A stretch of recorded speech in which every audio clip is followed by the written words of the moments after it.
God give me style. Coldplay. The band for people who think they have melancholic depth but in reality just have a good coffee and a solid rental apartment.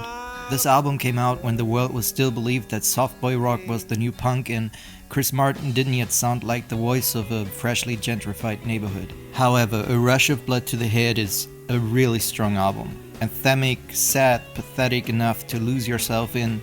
The scientists made an entire generation stare into the distance at train stations thinking about missed opportunities, when in reality they just caught their train too early.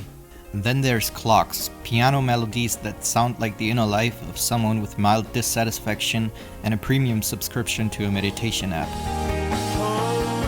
Every single song on this album is one of the best Coldplay has ever created. It's full of energy, opening with the political urgency of Politic, a track that sounds like the musical equivalent of someone shaking you awake, telling you to finally feel something.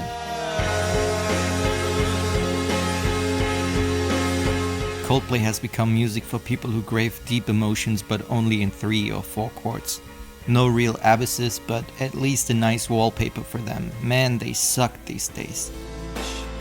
So I see this cover, a white headless bust, and I think it's just like the fans of this record. So lost in the music they forget they're actually just tax consultants with a soft spot for indie culture. But fine, you're allowed to love this album. I love this album, because it was the last time Coldplay sounded like they hadn't yet discovered themselves as a brand.